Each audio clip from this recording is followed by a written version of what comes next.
नमस्कार विद्यार्थी मित्रांनो,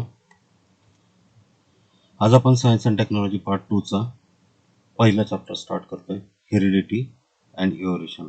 त्या चॅप्टरमध्ये आपल्याला हेरिडिटी अँड हेरिडेटरी चेंजेस, त्यानंतर ट्रान्सक्रिप्शन, ट्रान्सलेशन आणि ट्रान्सलोकेशन, त्यानंतर evolution, evidences of evolution, Darwin's theory of natural selection, Lamarckism, speciation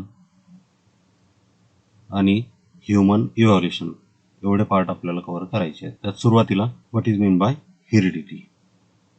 the transfer of genetically based characters or traits from parents to their offspring is called heredity. म्हणजेच पॅरेंटकडचे जे कुठले लक्षणं असतील, चांगले असतील, वाईट असतील, असे लक्षणं हे पुढच्या पिढीकडे संक्रमित होण्याची जी प्रक्रिया आहे त्या प्रक्रियेला आपण काय म्हणतो? हेरिडिटी म्हणतो. Gregor John Mendel is pioneer of the modern genetics. He performed the first ever scientific experimental study on heredity and is rightly called the father of genetics.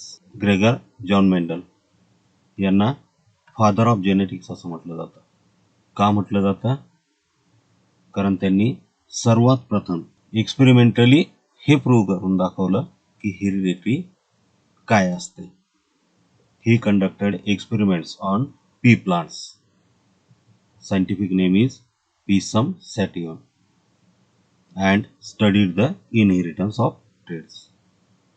म्हणजे पी प्लांट्स म्हणजे वाटाण्याचे जे झाडं आहेत त्या झाडांवर त्यांनी प्रयोग केले आणि असे अनेक प्रयोग केले. कशा पद्धतीने प्रयोग केले ते बघू आपण. Gregor Mendel was an Austrian monk who developed the principles of inheritance by performing experiments on pea plants. काय एक्सपेरिमेंट केलं त्यांनी? तर त्यांनी अशा प्रकारचे डिफरंट व्हरायटीज घेतल्या पी प्लांट्सच्या. एक टॉल आणि दुसरा शॉर्ट, अशा डिफरंट व्हरायटीचं त्यांनी क्रॉस केलं. First he cross different varieties of pure breed pea plants. Next he crossed the offspring with each other by self fertilization. त्यांनी काय केलं? त्यानंतर या दोघांच्या संक्रमणातून जे नवीन प्लांट्स मिळाले म्हणजे ऑफस्प्रिंग मिळाले, या ऑफस्प्रिंगला त्यांनी काय केलं? सेल्फ फर्टिलायझेशन या प्रोसेसमध्ये पुन्हा क्रॉस केलं. त्याचा इफेक्ट काय झाला? These crosses were performed many times to establish reliable data trends. Over 5,000 crosses were performed. काय केलं त्यांनी? जवळ 5,000 क्रॉसेस त्यांनी परफॉर्म केले आणि त्याच्यानंतर जो डाटा मिळाला त्या डाटाचा यूज करून त्यांनी काही निष्कर्ष काढले. When he crossed two different pure breed varieties together, the result were not blend. Only one feature would be expressed. म्हणजेच या पद्धतीने टॉल आणि शॉर्ट यांचं क्रॉस ज्यावेळेस त्यांनी केलं त्यावेळेस सर्वच प्लांट्स त्यांना काय दिसले? टॉल दिसून आले. यांच्यापासून मिळालेले सर्व प्लांट्स हे टॉल होते. पण असे हे जे ऑफस्प्रिंग आहे यांचं ज्यावेळेस त्यांनी क्रॉस केलं त्यावेळेस काय दिसून आलं बघा. When Mendel self-fertilized the offspring, resulting progeny expressed the two different traits in ratio of 3:1. म्हणजेच ज्यावेळेस असे ऑफस्प्रिंग्स त्यांनी सेल्फ फर्टिलायझेशन या प्रोसेसनी क्रॉस केले त्यावेळेस त्यांना पुढच्या पिढीमध्ये मात्र 3:1 या प्रमाणात रिझल्ट मिळाला. हे झालं त्यांचं एक्सपेरिमेंट. त्यानंतर काय? In 1902 Walter and Sutton observe the paired chromosomes in the cells of grasshopper. Until then it was not known to anyone. 1902 मध्ये वॉल्टर आणि सुटॉन या दोघांनी काय केलं? ग्रासहॉपर म्हणजे नाकतोडा जो आहे, नाकतोड्याच्या पेशीमध्ये क्रोमोझोम्सच्या पेअर्स सर्वात अगोदर त्यांनी ऑब्झर्व केल्या. या अगोदर क्रोमोझोम्स बद्दल कुणीही काही बोललेलं नव्हतं आणि त्याबद्दल कुठलंही संशोधन झालेलं नव्हतं. ज्यावेळेस क्रोमोझोम बद्दल माहिती मिळाली त्यावेळेस मात्र या संशोधनाला एक वेगळं वळण लागलं. Research started in the direction of finding the nature of genetic material when it was proved that genes are carried via chromosomes. म्हणजे ज्यांच्या माध्यमातून हे कॅरेक्टर्स पुढं फॉरवर्ड होत असतात ते जे जीन्स आहेत हे जीन्स कुठं राहतात? क्रोमोझोम्समध्ये राहतात. हे जेनेटिक मटेरियल म्हणजे जीन्स यांच्याबद्दल अधिक माहिती मिळवण्यासाठी योग्य पद्धतीने रिसर्च सुरू झाली. A trio of scientist Oswald Avery, Maclyn McCarty and Colin MacLeod proved that except viruses, all living organisms have DNA as genetic material. म्हणजे या तिघांनी मिळून जे संशोधन केलं त्या संशोधनातून त्यांनी दाखवून दिलं की फक्त व्हायरसेसमध्ये जेनेटिक मटेरियल नसतं.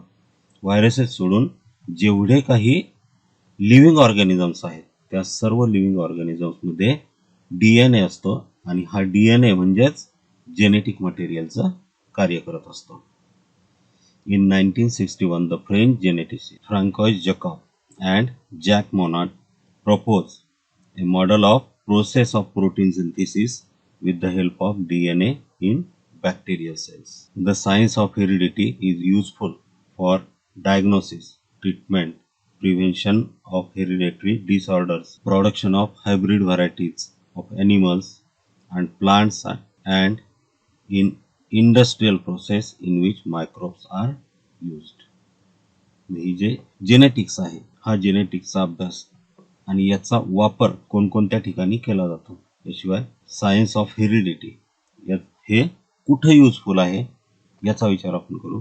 डायग्नोसिसमध्ये म्हणजेच एखाद्या रोगाचं निदान करण्यासाठी याचा वापर करता येऊ शकतो. याशिवाय अशाच पद्धतीने हेरिडिटी किंवा अशाच DNA मध्ये चेंजेस करून आज अनेक वनस्पतींच्या अशा व्हरायटीज आहेत की ज्यावर रोग पडत नाही, ज्याला आपण बीटी बियाणं म्हणतो. या पद्धतीने म्हणजेच जीन्समध्ये जे चेंजेस केलेले आहेत त्या चेंजेसच्या माध्यमातून हे सगळं घडून येतं. याशिवाय ट्रीटमेंट आणि prevention of hereditary disorders, hereditary disorder जे आहेत त्यांचं प्रिव्हेन्शन करण्यासाठी सुद्धा या अभ्यासाचा बऱ्यापैकी वापर होतो. Production of hybrid varieties of animals and plants, म्हणजेच आज प्राण्यांच्या आणि वनस्पतींच्या अनेक हायब्रिड व्हरायटीज तयार झालेल्या आहेत. अगोदर जे प्लांट्स उत्पादन कमी द्यायचे तेच प्लांट्स आज खूप मोठं उत्पादन शेतकऱ्यांना मिळवून देत आहेत. याचं कारण काय की ते ज्या अगोदरच्या व्हरायटीज होत्या त्या व्हरायटीजच्या जीन्समध्ये चेंजेस केलेले आहेत. म्हणजे त्यांची जे हेरिडिटरी प्रॉपर्टीज आहेत त्या प्रॉपर्टी चेंज केल्या त्या माध्यमातून नवीन प्लांट्सच्या व्हरायटीज तयार झालेल्या आहेत. याशिवाय इंडस्ट्रीयल प्रोसेसमध्ये ज्या ठिकाणी मायक्रोब्सचा यूज होतो अशा सर्व ठिकाणी याच्या अभ्यासाचा आपल्याला उपयोग होतो. हा अभ्यास पुढे करण्यासाठी सर्वात अगोदर आपल्याला माहीत असणं आवश्यक आहे structure of DNA and various types of RNA. DNAचं स्ट्रक्चर कशा पद्धतीचं आहे आणि RNAचे काय प्रकार आहेत. या प्रकारे DNAची रचना राहते. हा जो शिडीसारखा पीळ दिलेल्या शिडीसारखी जी रचना आहे हा आहे DNAचा धागा. It is DNA. मग आता हा DNA याला दोन त्याचे अर्धे भाग आहेत ते एकमेकांना जोडून हा DNA तयार झाला. प्रत्येक अर्ध्या भागाला आपण काय म्हणतोय RNA म्हणतोय.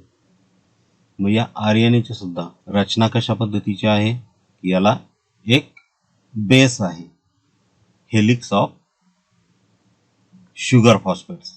शुगर फॉस्फेटचा हा जो बेस आहे या बेसवर नायट्रोजेनस बेसेस आहेत.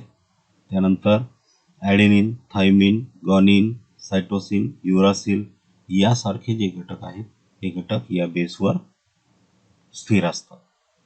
या पद्धतीने RNAची रचना. आणि असे 2 RNA एकमेकांना जे कनेक्ट असतात हे हायड्रोजन बॉन्डिंगनी कनेक्ट असतात. हे या साईडला आपल्याला दिसतंय. हायड्रोजन बॉन्डिंगनी हे कनेक्ट होतात आणि DNA तयार होतो. हा DNA ची रचना.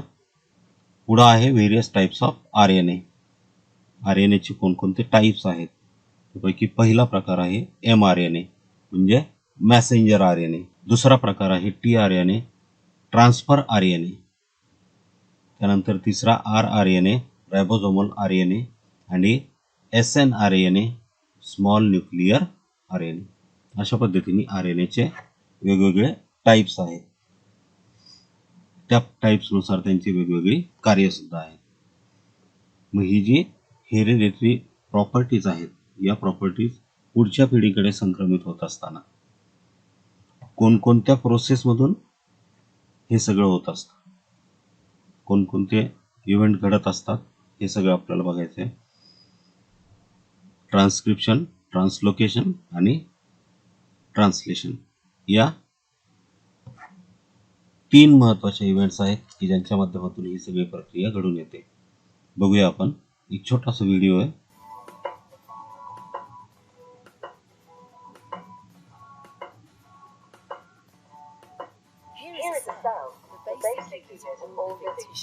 ही सेल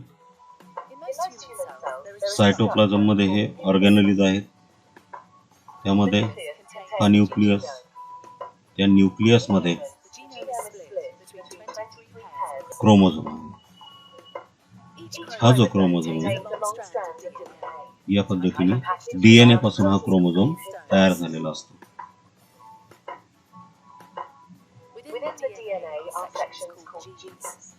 ही DNA ची रचना.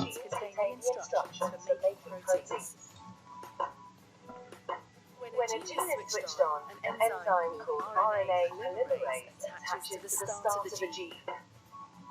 It moves along the DNA, making a strand of प्रोटीनच्या संपर्कात आल्यानंतर the DNA code determines the order in which the free हे जे bases are added. Messenger RNA आहेत हे मॅसेंजर RNA This process या is called transcription.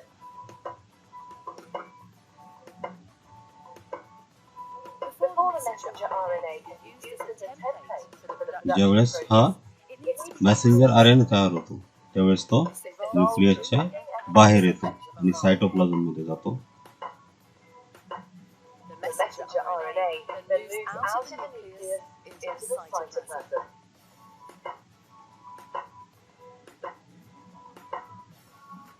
Protein factories in the cytoplasm called ribosomes bind to the messenger RNA. Cytoplasm मध्ये Ribosome reads the code of the हा जो messenger triplet RNA code on असतो into a chain made up यावर of amino acids. Anti code असतो. There are जो code Messenger RNA वर राहतो त्याच्या अपोजिट कोड यावर राहतो RNA molecules carry आणि amino acids to the हा ribosome. The messenger RNA ज्यावेळेस spreads free Messenger bases RNA to च्या the संपर्कात येतो त्यावेळेस तिथे असलेला जो मेसेज आहे म्हणजे जो डाटा आहे तो डाटा कॉपी करून या अमायनो एसिड्स मध्ये ट्रान्सफर करत असतो. This is added to a growing chain of amino acids. याला ट्रान्सलेशन असं म्हणतात. Once the last amino acid has been added, the chain folds into a या complex पद्धतीने अमायनो shape एसिडची called ही chain तयार होते आणि त्यापासून प्रोटीन तयार होते.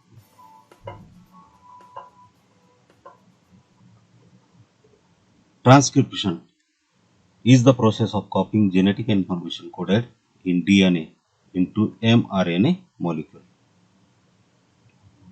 म्हणजे DNA मध्ये जी इन्फॉर्मेशन सेव्ह असते, जो डाटा सेव्ह असतो, तो डाटा mRNA मॉलिक्यूल मध्ये ट्रान्सफर केला जातो. या प्रोसेसला म्हटलं जातं transcription. DNA itself cannot move to the site of protein synthesis to directly guide the process.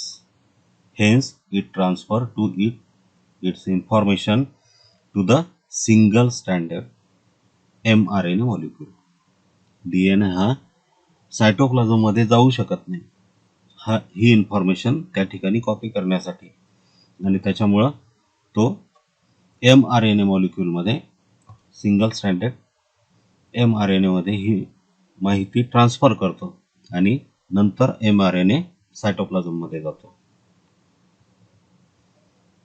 The transcript RNA move out of nucleus to the ribosomes in the cytoplasm to direct protein synthesis. Protein synthesis करण्यासाठी DNA येऊ शकत नाही, पण हा mRNA cytoplasm मध्ये आल्यानंतर protein synthesis cytoplasm मध्ये घडवून आणतो. This process of RNA synthesis is called transcription. पहिली प्रोसेस बघितली ट्रान्सक्रिप्शन, म्हणजे प्रोटीन सिंथेसिस होईपर्यंत जी प्रोसेस आहे ती प्रोसेस म्हणजे ट्रान्सक्रिप्शन आहे. दुसरं, doctor Hargobind Khorana made an important contribution in discovery of triplet codon for 20 amino acids. Hargobind Khorana यांनी महत्त्वाचा डिस्कवरी केली कशावर? ट्रिपलेट कोडॉनच्या बाबतीत. Translocation is the process of polymerization of amino acids to form a polypeptide chain. व्हिडिओमध्ये आपण ज्या पद्धतीने बघितलं की अमायनो ॲसिड्स मध्ये mRNA कडे असलेली जी माहिती आहे ती माहिती ट्रिपलेट कोडॉनच्या माध्यमातून अमायनो ॲसिड्स पर्यंत पोहोचल्यानंतर त्या अमायनो ॲसिड्सची चेन तयार होते. ही चेन तयार होण्याची जी प्रोसेस आहे याला म्हटलं जातं translation. DNA acts as a repository of genetic information. The mRNA serve as a link between DNA and the polypeptide chain.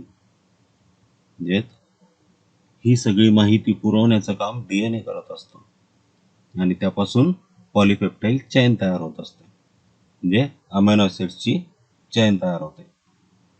ही सगळी process DNA to polypeptide chain ही प्रोसेस घडवून आणण्यासाठी मध्यस्थी म्हणून काम करणारा जो धागा आहे किंवा दुवा आहे त्याला आपण काय म्हणतो? mRNA म्हणतो.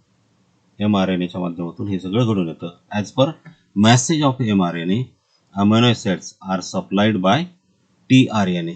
Each tRNA has a anticodon having a complementary sequence of codon on mRNA which is called translation.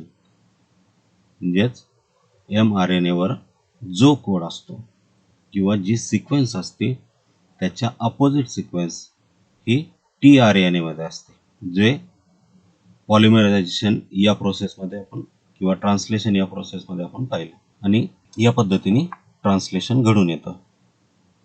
During this process, the ribosome keeps on moving from one end of mRNA to the other end by the distance of one triplet codon. म्हणजे 3-3च्या फरकाने तो mRNA पुढे पुढे सरकत असतो. जसा triplet codon एका triplet कोडॉनच्या फरकाने, म्हणजेच एक ट्रिपलेट कोडॉन मध्ये ती माहिती ट्रान्सफर झाल्यानंतर आणि ती अमायनो ॲसिड्स मध्ये कॉपी केल्यानंतर ही mRNA ची चेन पुढे पुढे सरकत असते. ही जी प्रोसेस आहे या प्रोसेसला म्हटलं जातं translocation. Many chains of amino acids come together to form complex proteins. अशा अमायनो ॲसिड्सचे जे चेन्स आहेत या चेन्स एकत्र येऊन एक कॉम्प्लेक्स प्रोटीन तयार होतं. These protein control various functions in the body of living organisms and their appearance too. म्हणजे प्रत्येक लिव्हिंग ऑर्गॅनिझमचं अस्तित्व किंवा त्याची जी गुणधर्म आहे, गुणवैशिष्ट्य आहे, या गुणवैशिष्ट्यांना कंट्रोल करण्याचं काम हे प्रोटीन करत असतात. Living organisms can produce new individual like themselves due to genes only and some of those genes are transmitted to the next generation without any changes. Living organism स्वतःसारखे सजीव निर्माण करत असतात कारण हे जीन्स, काही जीन्स हे आहे तसेच पुढच्या पिढीकडे संक्रमित होत असतात. कुठल्याही पद्धतीने किंवा कुठल्याही प्रकारचे चेंजेस न करता पुढच्या पिढीकडे संक्रमित होत असतात. Due to this, some of the characters of parents transmitted to their offspring. However, sometimes sudden changes occur in those genes. म्हणजे हे जीन्स पुढच्या पिढीकडे संक्रमित होत असल्यामुळं पॅरेंट्सचे जे कॅरेक्टर्स आहेत ते कॅरेक्टर्स पुढच्या पिढीकडे संक्रमित होताना आपल्याला दिसून येतात. काही वेळा मात्र काही प्रमाणामध्ये आपल्याला हे चेंजेस दिसून येतात. Sudden changes in the nucleotide in the gene cause A minor change called mutation. म्हणजे अचानक काही जीन्समध्ये जर बदल होत असतील तर हे अचानक झालेले बदल यांना काय म्हटलं जातं? म्युटेशन्स असं म्हटलं जातं. Some mutations may be minor but some may be considerable. काही प्रकारचे जे म्युटेशन्स आहेत म्हणजे हे जे सडन चेंजेस आहेत हे सडन चेंजेस काही प्रकारचे खूप साधे असतात किंवा कमी प्रमाणात असतात. काही म्युटेशन्स हे मायनर असतात म्हणजेच जे दुर्लक्षित करता येऊ शकतात. पण काही म्युटेशन्स मात्र हे स्ट्रॉंग असतात आणि ते दुर्लक्षित करता येऊ शकत नाही किंवा त्यांच्यामुळे नवीन पिढीमध्ये बराचसा बदल झालेला आपल्याला दिसून येतो. आज आपण इथं थांबू. पुढे इव्हॉल्युशन हा भाग घेऊन आपण पुन्हा भेटूयात. धन्यवाद.